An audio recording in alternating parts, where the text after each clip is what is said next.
Olá, galera! Estamos aqui na segunda temporada do nosso Planeja Cast. E essa temporada é muito especial porque a gente vem com um novo formato, novas ideias, novos temas para os nossos ouvintes, né? Eugênio, hoje estamos aqui com o Eugênio, com a Giovana Marcondes, Nai agora, né? Casada, novidades na nossa segunda temporada, com a Bárbara, né? A nossa amiga goiana. Queria lembrar que eu fiquei noiva na primeira temporada. Pois é, Rolou uma cobrança ao vivo. Outro dia tava noivo. E foi feito um planejamento patrimonial aí, né? Foi feito um planejamento Bom patrimonial. demais. Então, pessoal, vamos falar de um tema hoje muito recorrente, que é planejamento patrimonial para profissionais liberais. E aí a gente entra em médicos, dentistas, né, advogados, outras profissões que também são profissionais liberais. Me conta aí, Giovana, o que você recomenda para essa turma? O que você acha que é importante fazer em termos de planejamento patrimonial para o profissional liberal? Olha, eu acho que primeiro a gente precisa, um passo antes, né, entender por que o profissional liberal ele precisa de um planejamento patrimonial. Porque ele está muito exposto. Sim. Porque o profissional liberal ele tem aquela exposição e, como todo mundo precisa de uma proteção patrimonial, um planejamento para se resguardar do seu próprio, dos riscos da sua atividade, o profissional liberal ainda mais, né? Sim. É interessante, principalmente algumas dessas profissões que a gente citou, como, por exemplo, o médico, né? O médico, ele está diretamente exposto porque é o CPF dele que está em jogo, né? O CPF dele que vai ali na lida do dia a dia, né? Em consultas, em procedimentos, em cirurgias, né? Cirurgião plástico mesmo. É um profissional altamente exposto ao risco de responder por algum problema jurídico pelo CPF, porque a atividade que ele faz é uma atividade muito detalhista, né? Em que acaba gerando um risco alto de algum problema judicial. E se você tiver, por exemplo, todo o conjunto patrimonial desse médico dentro do mesmo contexto como é o CPF, automaticamente um problema judicial que ele possa ter, né, em decorrência da profissão, vai expor o patrimônio dele que está no CPF. É verdade. Eu tive um caso recente, Arcedino, que eu indagando exatamente um cliente médico. Falei, olha, você é cirurgião plástico, é necessário que você tome providência de proteção patrimonial. Ele falou, não, eu já tenho seguro. Já me venderam um seguro. Eu falei, não, ok. É ok de você ter o seguro, né? É um filtro a mais ou é uma segurança a mais. Mas e fora o seguro? Quando nós tratarmos do seu CPF, quando viermos com demandas judiciais no seu CPF, para além do que o seguro cobre ou para além do que você previu como prêmio do seguro. E aí, como é que você vai fazer? Ele, mas eu achei que tivesse tudo coberto. Eu falei, pois então, sempre tem algo que a gente pode evitar de desgaste, né? Que esse é o propósito do planejamento ou da proteção patrimonial. É evitar maiores problemas, se não todos, pelo menos os mais acrisionadores de relações humanas e financeiras. Isso é importante, porque um detalhe que as pessoas não têm a devida atenção é que seguro, ele tem uma cobertura limitada ao que está na apólice. Então, se porventura ele tem um seguro de R$1 milhão, mas vem uma condenação de R$3 milhões, a seguradora só vai cobrir até R$1 milhão daquela apólice. Ela não vai cobrir o que excede, né, Eugênio? Isso, e o restante do patrimônio dele é que vai arcar com essa dívida, né? E aí a gente tem que levar em consideração que pode ser anos, décadas de trabalho e que vão assim por água abaixo por uma questão única que ele não se atentou. Então, esse planejamento do profissional liberal, ele é extremamente importante. A gente idealizar como blindar, diria essa palavra, blindar o seu patrimônio da sua atividade, né? Então, assim, existem recursos, sim, claramente, como o seguro de vida, ele é só um endosso, né? Mais uma ferramenta disso, só que talvez ele não seja suficiente. Existem outras ferramentas importantes, tanto quanto, e eficientes da mesma forma. Eu tive já clientes uma vez eu tive um cliente que a gente estava conversando, ele falou assim, não, doutora, mas eu não atuo no meu CPF, não, eu atuo no meu CNPJ. Então, ele tinha um CNPJ, porque era até uma exigência do hospital, ele prestava serviço para o hospital, não era algo do ponto de vista de planejamento, mas ele achava que isso era suficiente, o que não é. A gente está aumentando camadas de proteção, eu acho que a palavra blindagem, ela é exatamente isso. Então, um monte de gente às vezes diz assim, não existe blindagem. Gente, blindagem é proteção. Então, sim, existem sentido camadas amplo, né? de blindagem. De sentido do dicionário, na verdade. Sim. Então, assim, blindagem é proteção.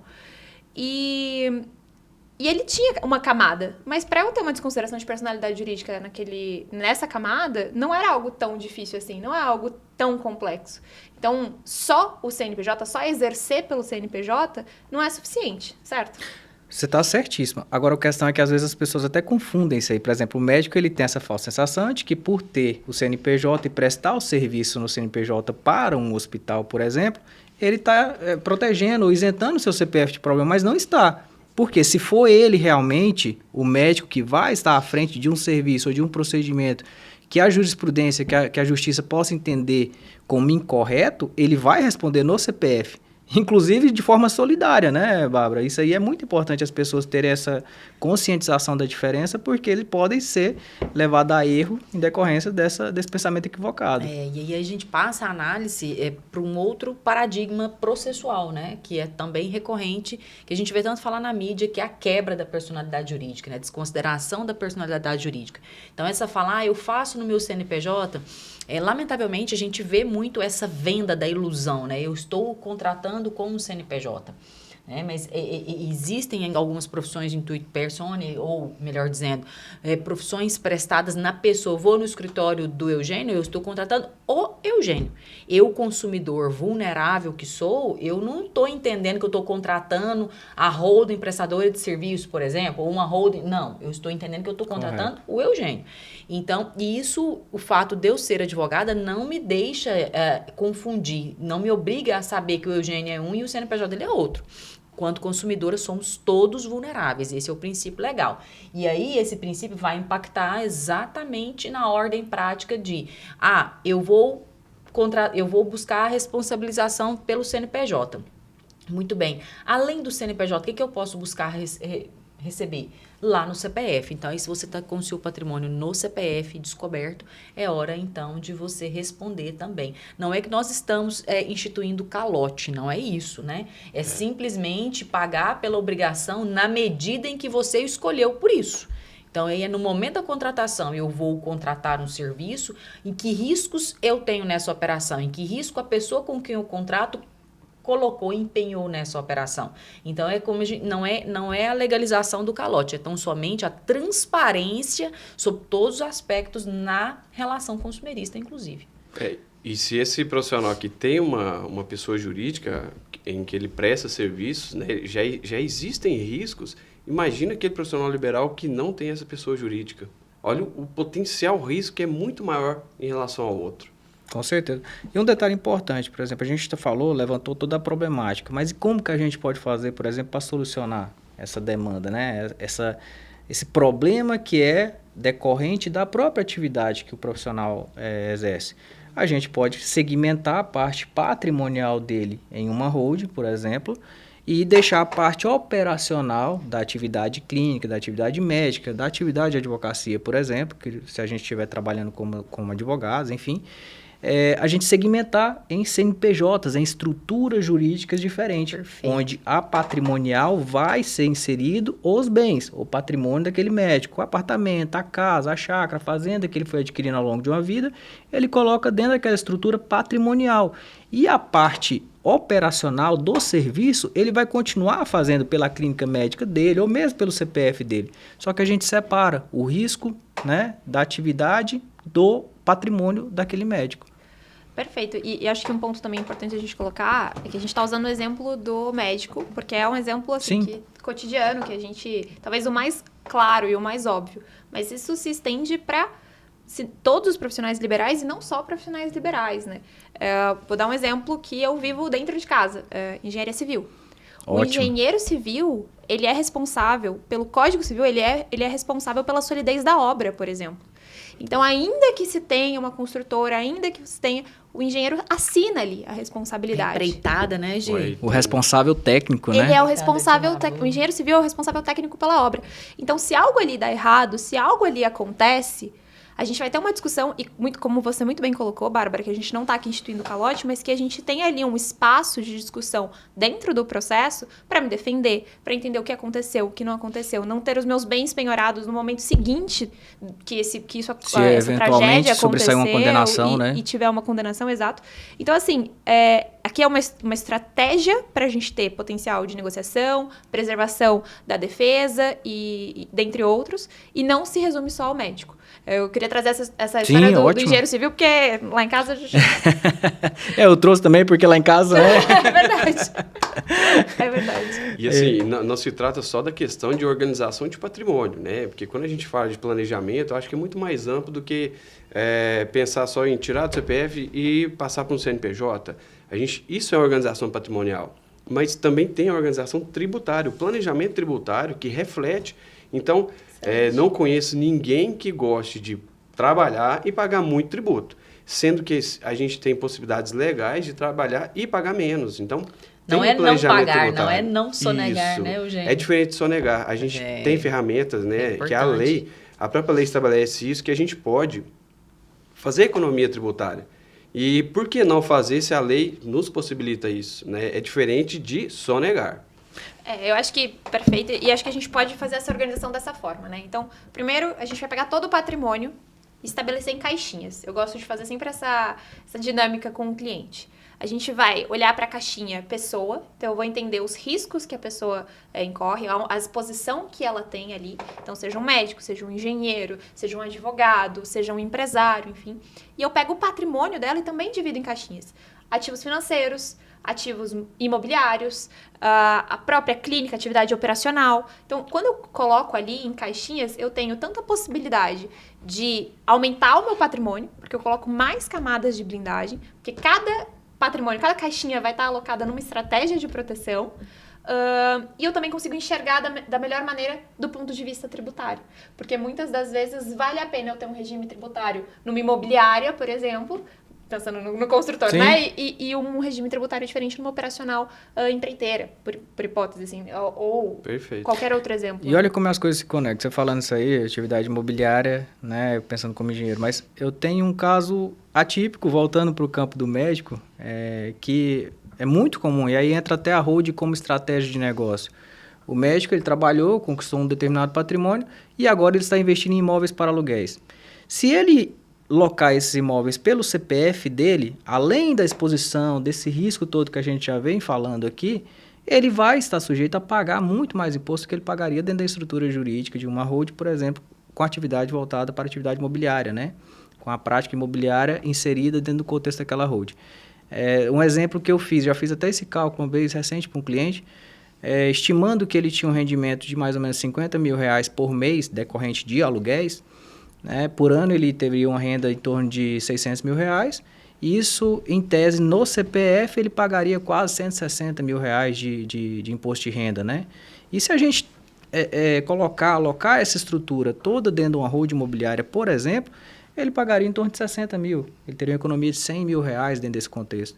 Então, a gente já começa a fazer derivar, né, as vantagens da estruturação patrimonial desse profissional liberal para uma economia e possibilidade de investimento e obtenção de uma renda extra, além daquela atividade que ele exerce no dia a dia, né? Da medicina, do direito, da advocacia, da engenharia, né, Eugênio? Qualquer uma dessas atividades. Porque o objetivo, né, do profissional que conhece de planejamento mesmo é otimizar tanto a atividade, porque a gente tem que entender aquilo que o cliente faz, né? Não é simplesmente chegar na estrutura dele e achar que é assim que funciona.